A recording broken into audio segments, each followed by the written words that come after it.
João 1, versículo 14, diz assim: e o Verbo se fez carne e habitou entre nós, e vimos a sua glória, como a glória do unigênito do Pai, cheio de graça e de verdade. Colossenses 2:9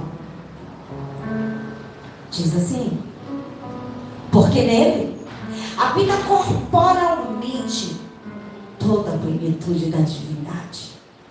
Pai, em nome do teu Filho Jesus, nós queremos te agradecer por tudo que o Senhor tem feito neste lugar, nas nossas vidas. Obrigado, Pai, pela sua presença.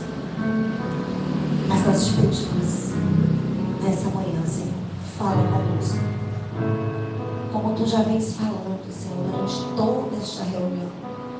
Fala mais uma vez, através desta palavra, Senhor. Eu quero apresentar diante dos teus filhos, eles são os teus filhos, Pai. E esta é a tua palavra. E eu me coloco, Senhor, nessa manhã, como canal, para que o Senhor fale através da minha vida, se essa for também a sua vontade. Senhor, que nenhum espírito que não te louva tenha a permanência neste lugar. Que ele bata em retirada no nome do Senhor Jesus Cristo, e que os teus anjos estejam nesta casa, porque a tua palavra declara que eles são ministradores daqueles que vão herdar a salvação. Que eles estejam neste ambiente, Senhor da glória, e que, meu Senhor, essa palavra ela venha para destravar a nossa mente, para nos fazer compreender o que o Senhor tem para as nossas vidas, porque nós não queremos andar em ciclo, nós queremos caminhar em direção ao alvo, Senhor, e o nosso alvo é o teu Filho Jesus. Que todo cansaço, toda fadiga, todo peso, toda distração vai ter retirada no nome do Senhor Jesus Cristo, e que a tua paz e a tua graça esteja em nós e sobre nós, no nome de Jesus. Amém? Vamos lá. Irmãos, quando a gente olha, você pode deixar lá em João 14, quando nós olhamos para o Antigo Testamento, nós vemos um Deus habitando no Santo dos Santos, e um véu separando a presença de Deus, a glória de Deus do povo. Quando você vai para João, João fala que essa presença que estava lá no lugar santíssimo, ele se fez carne. Ele vem e ele habita entre nós. Essa glória que o povo via, que o sumo sacerdote via no lugar santíssimo, agora é encarnado no meio de um povo. Mas isso não bastava, porque o apóstolo Paulo diz que esse Cristo, que vem carregando a presença do Pai, revelando o Pai para os homens, ele morre, ressuscita, e agora é o Espírito de vida, que não está mais entre nós, mas vem tabernacular em nós. Vai para 1 Coríntios 15:45. E depois 1 Coríntios 6:17. O templo físico era o tipo e figura do verdadeiro. Agora, essa habitação, ela vem para os homens, na pessoa de Jesus. Assim também está escrito: o primeiro homem, Adão, foi feito em alma vivente, e o último Adão em espírito vivificante. É esse Espírito, o Espírito do Filho, o Espírito de vida, está em nós. Mas 1 Coríntios 6,17 diz assim: mas o que se ajunta com o Senhor é o mesmo Espírito. Eis a questão. Ele saiu de lá, do lugar santíssimo, veio habitar dentro de nós, se unir a nós como o mesmo Espírito. Essa é a presença. É a presença de Deus revelada por meio do seu Filho. Mas a questão é, quando Ele vem, o que você faz?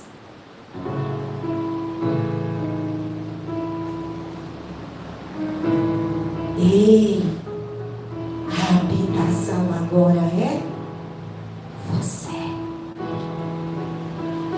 E quando a presença chega na habitação, na casa, como a casa o recebe?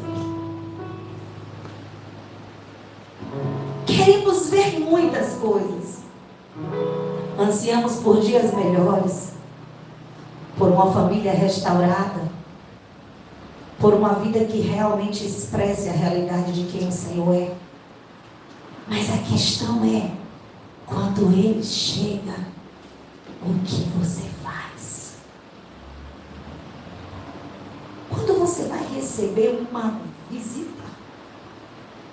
você prepara a casa, você organiza tudo, você prepara tudo, você limpa o ambiente para que a visita se sinta bem, para que ela possa retornar. Mas deixa eu lhe dizer, Ele não veio fazer uma visita, Ele veio morar na casa. Interessante que quando a gente está fazendo, quando a gente vai viajar, deixa eu ir para casa daí, a gente diz assim: não, vamos usar copos desses. Por quê? Porque a gente não vai morar, a gente vai passar uns dias. E aí a gente não se preocupa muito com coisas permanentes, porque nós só vamos visitar, nós só vamos passar uns dias. E aí a gente compra copo descartável, prato descartável, a gente procura a conveniência e a facilidade, porque nós não vamos morar. Mas se você está preparando uma casa para morar, se você está preparando uma casa para passar toda a sua vida, você vai buscar o melhor para você estar na casa. Você não vai querer descartáveis, você vai querer o melhor. Comece a raciocinar que isso é sombra e figura de uma realidade espiritual. Você é a casa. E como você tem se relacionado com o Senhor? De acordo com conveniências? Será que você tem agido e utilizado métodos que são desprezíveis e descartáveis para essa habitação? Ei, meu querido, esta habitação é uma habitação eterna. Então não pode ser com qualquer coisa e nem de qualquer maneira. Olhe para o seu irmão e diga: meu irmão, como você está preparando a casa?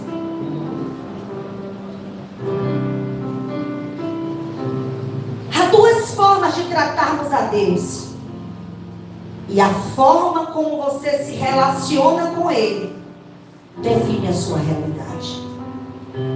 Você sabia que muita coisa do que nós vivemos é somente reflexo do nosso relacionamento com Deus? A gente se acha tão íntimo, tão amiguinho dele, que que às vezes a intimidade com Deus se torna em desrespeito para com Ele. Deixa eu lhe dizer, irmãos, o que eu já falei no início. Não convide se você não está disposto a honrar. Não chame a presença dele, porque se você chamar, ele vem. Ei, qual filho que ouve qual pai que ouve o seu filho dizer pai, e ele não vem saber o que é? Quando você chama, ele vem, mas quando ele vem, o que ele conta?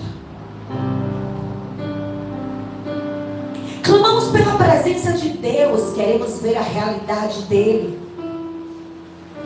Mas o problema é como temos nos relacionado com essa presença. E deixa eu lhe dizer, talvez estejamos correndo perigo. Vá para 2 Samuel 6:3.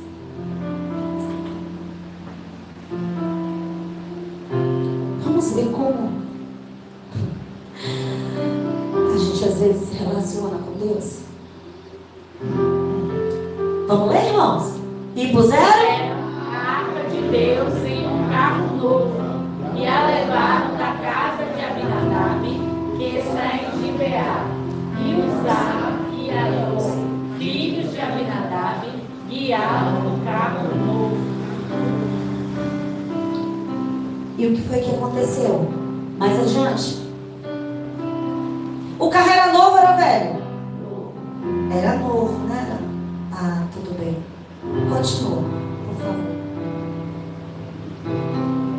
Vamos? Próximo versículo. E levando-o para a casa de Abinadab, que está em Gibeá, com a arca de Deus, Aiô ia adiante da arca. E Davi e toda a casa de Israel festejavam perante o Senhor, com toda a sorte de instrumentos de pau de faia, como também com harpas, e com saltérios, e com tamborins, e com pandeiros, e com símbolos. E chegando à eira de Nacon, estendeu-lhes a mão a arca de Deus e pegou nela, porque os bois a deixavam pender. Então a ira do Senhor se acendeu contra Uzá, e Deus o feriu ali por esta imprudência, e morreu ali junto à arca de Deus. Sabe qual é o cenário dessa história? E quando eu comecei a ler, eu disse: Senhor, basta.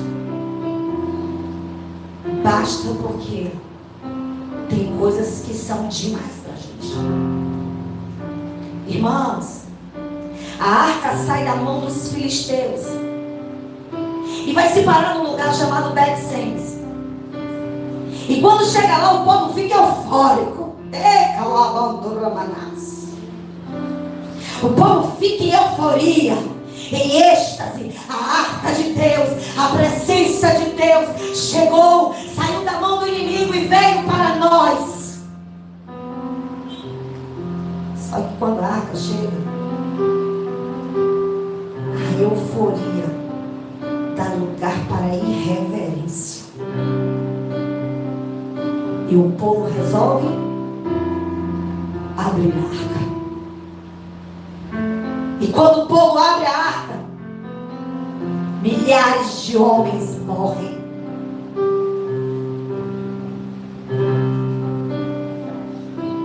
A irreverência, a falta de temor ao Senhor, o desrespeito à presença dEle. Por isso que eu disse: chame que Ele vem.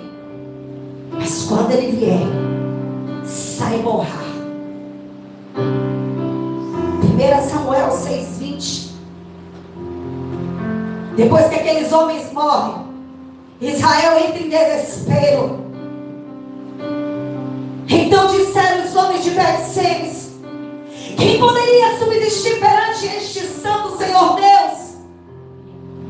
E a quem subirá de nós? Sabe qual é a decisão? Vamos nos livrar desta arca. Depois que os homens morrem, eles não querem mais a arca. Depois que os homens morrem, são disciplinados por Deus com a morte. O povo diz: tira essa arca daqui.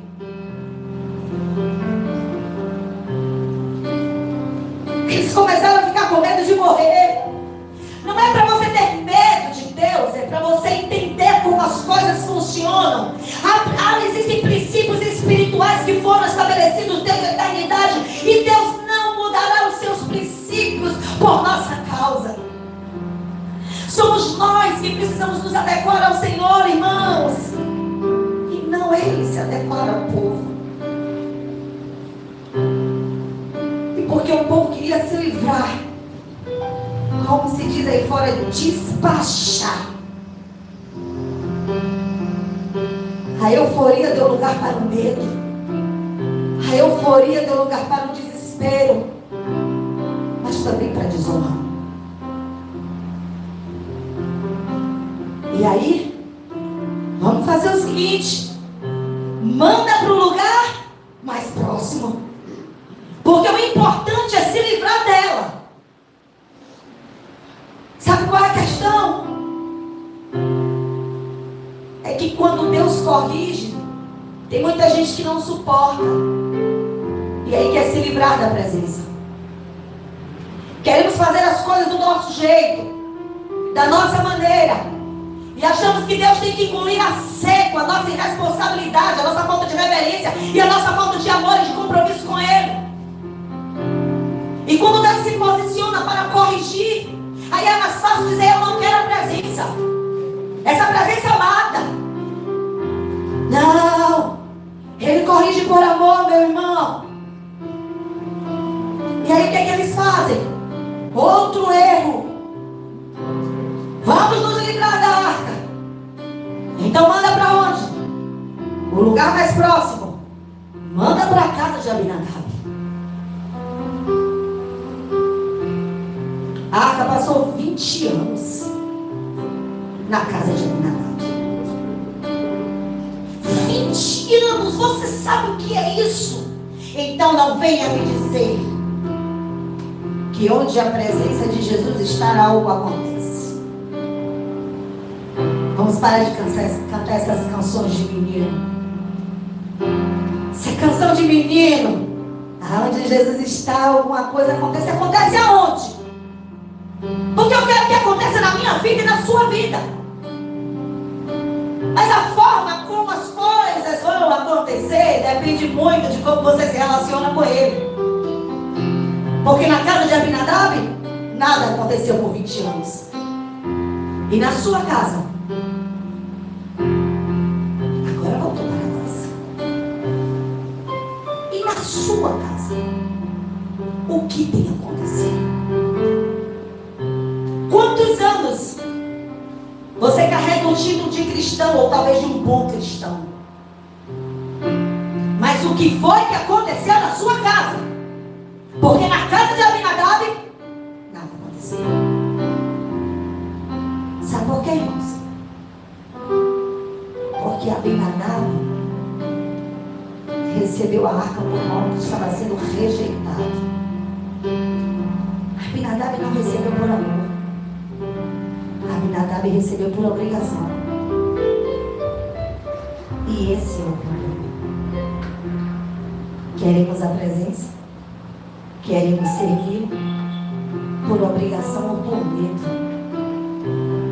E aí, na obrigação e no medo, não há favor. Abinadab, e eu fui pesquisando assim: meu Deus, mas como pode? Uzai e Aiô eram da tribo de Levi, eram filhos de Abinadab. como é que eles não tinham essa percepção de como tratar com a arca? E aí quando eu fui olhar, simples. Abinadab era da descendência de Merari. E a descendência de Merari tinha que se ocupar com uma estrutura. Colocar a estaca, esticar a cortina, estrutura. Mas a descendência de Obed-Edom era da descendência dos coatitas. E os coatitas eram aqueles que levavam a arca sobre os seus ombros. Sabe qual é o problema dessa geração? É que Deus chama meraritas para estarem na posição de meraritas, mas eles querem assumir a posição de coatitas. Deus tem aqueles que cuidam da estrutura, mas Deus também escolhe aqueles em que Ele vai entregar a revelação. Ei, 20 anos, nada aconteceu. Mas a Bíblia diz que a arca sai depois da morte de Uzá e ela vai para a casa de Obed-Edom. Um coatita que eu tenho certeza que valorizou a presença. Um coatita que eu tenho certeza que sabia como caminhar com a presença. Um coatita que eu tenho certeza que sabe qual era a revelação, qual era a vontade de Deus. Porque o que Deus não fez em 20 anos, Ele fez em 3 meses.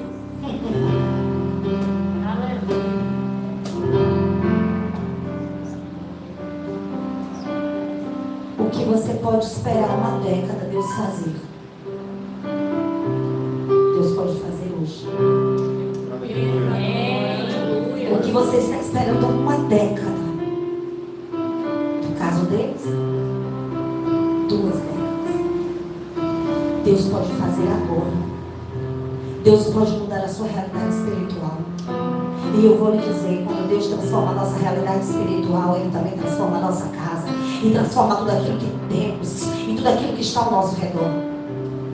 Mas isso depende de como você se relaciona com a presença.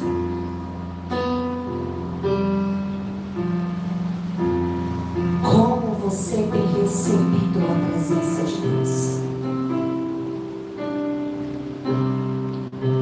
Será que você é aquele tipo que quer logo se livrar? Você começa orando, você inicia a sua oração já pensando em levantar. Será que você é aquele que pega a palavra de Deus e acha ela um fardo muito pesado? Você diz: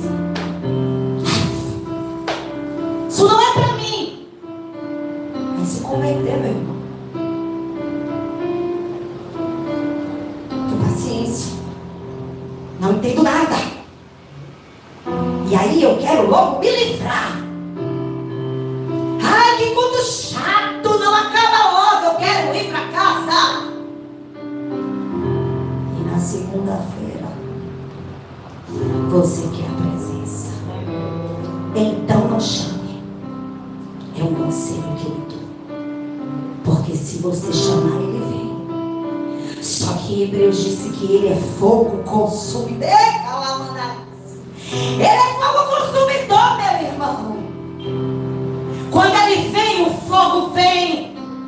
E quando o fogo vem, Ele destrói tudo aquilo que não representa Ele, a glória dEle. Nada fica de pé quando o fogo vem, meu querido. Então, quando chamar a presença, entenda, com a presença vem fogo. Aleluia. Você quer a presença? Você canta a presença? Você chama a presença? Então aprenda a se posicionar diante da presença. Porque tudo que não glorifica será queimado. O problema é quando não se trata de coisas exteriores, mas de uma realidade interior.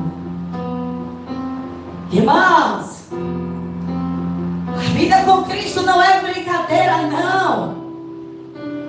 Não é um joguinho de acertos e erros. Tudo que fazemos traz consequências para nós. E eu já me questionei ao Senhor. Mas Senhor, Uzá estava debaixo de uma autoridade. Davi foi quem deu ordem para que mandasse trazer a arca. Uzá não teve culpa, a arca estava na casa dele. O rei manda pedir a arca. E quem é louco de não obedecer a voz, o comando de um rei? Mas o Senhor tem falado comigo. Você tem responsabilidade com o que você faz. Você tem que conhecer a sua realidade espiritual e saber a quem você serve. Como um merarita, Uzá deveria saber qual é a posição dele, qual é o lugar dele. Sabe qual é o nosso problema? Queremos assumir posições que não temos condições de assumir. Queremos fazer coisas que Deus nunca nos mandou fazer. E deixa eu te dizer, meu querido, quem te valida não é uma posição, mas é a realidade de Cristo em você. Ele era da tribo de Levi. A arca estava na casa dele por 20 anos. O rei mandou chamar e ele obedeceu. Então você precisa ter muito cuidado com as vozes a quem você obedece, porque elas podem te levar para um caminho de morte. E não adianta culpar o outro, porque a responsabilidade é individual. Como você tem recebido a presença? Como você tem se relacionado com o Senhor? Como você tem agido diante da presença de Deus? Olhe para o seu irmão nessa manhã e diga: meu irmão, não troque a revelação pela conveniência. Sabe o que foi que Davi disse? Sonda, meu Deus, e vê se há algum caminho mau em mim, que guia-me pelo caminho eterno. E o problema é que ali era um grito de um desesperado. Sabe o que eu entendo? Davi não estava suportando mais. Davi não estava aguentando mais a disciplina de Deus. Davi era um homem dilacerado no Salmo 51. Era um homem que estava consumido pela disciplina.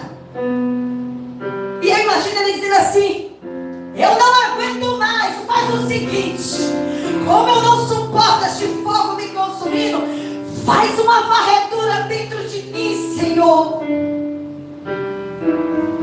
Sonda, olha se tem mais alguma coisa que precisa ser resolvida.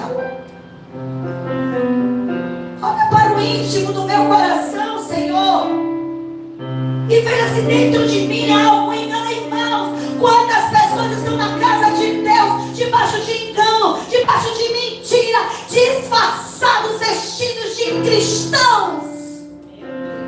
Meu Deus. Às vezes a gente acredita nas nossas próprias mentiras. A gente mente tanto para os outros que essa mentira parece uma realidade dentro de cada um de nós. E aí você conta a mentira como se fosse verdade. Mas o problema é o seguinte: você já acreditou naquilo. É a sua verdade. Pode não ser a verdade do mundo, mas deixa eu me dizer, a única verdade que liberta é Cristo. Não adianta você olhar para mim e dizer: eu quero mudar, eu quero, e você não se move para essa mudança. Ah, só se faz. Ele conhece, Ele sabe, e Ele hoje está nos dando a oportunidade de refazermos a rota. Porque deixa eu dizer,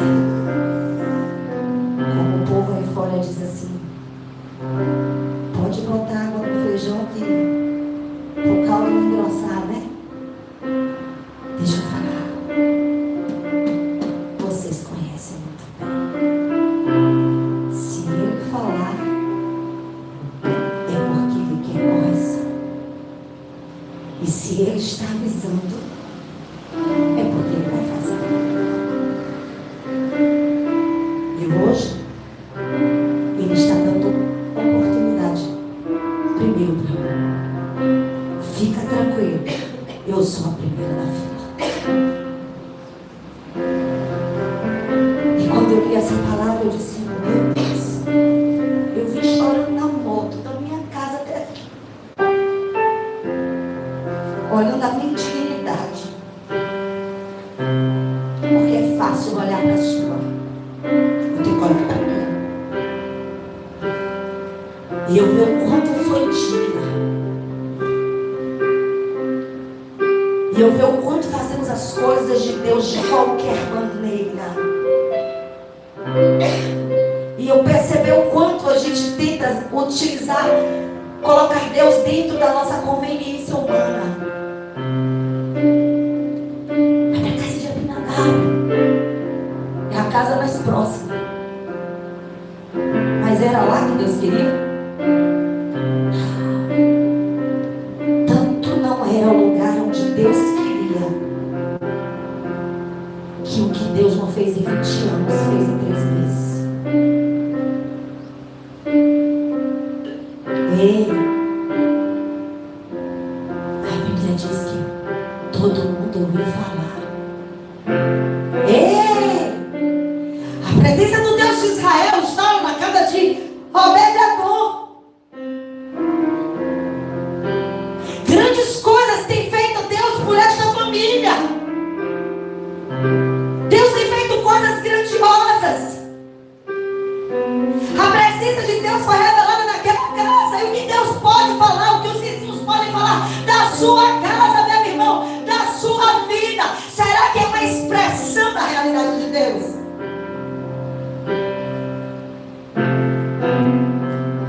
Não basta ser cristão. Tem que viver a realidade de Cristo.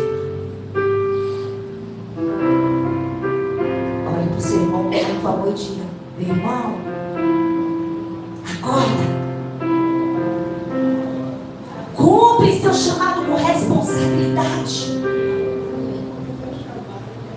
Não trate Deus como alguém comum. Ele não é o seu amiguinho. Ele é fogo consumidor. 2 Samuel, já estou encerrando, 6:11.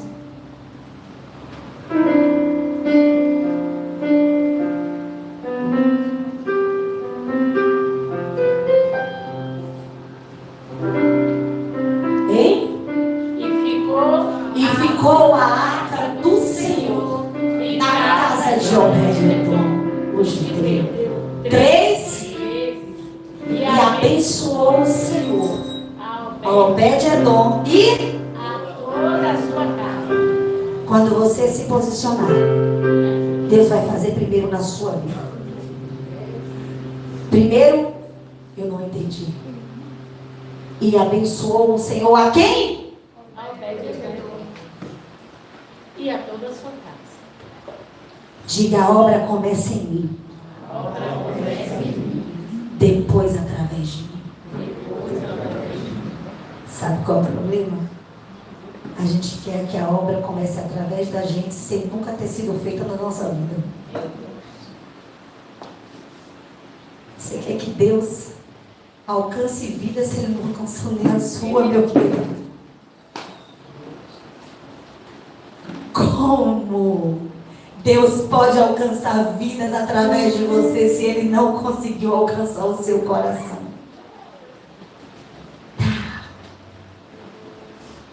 Muda as prioridades. Refaz a rota.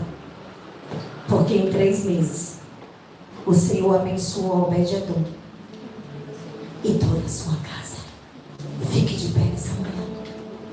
Porque o que Deus tem para as nossas vidas é a bênção dele. E a bênção dele vem com ele. Deus quer fazer. Ele pode não fazer em 3 meses na sua vida.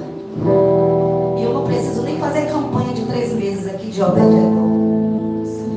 você mudar a sua vida hoje, a sua rota hoje, Ele vai iniciar um processo glorioso na sua casa. Mas primeiro, Ele está nos chamando para um comprometimento particular. E outra, não fique esperando pelo outro. Seja você a realidade que Deus espera.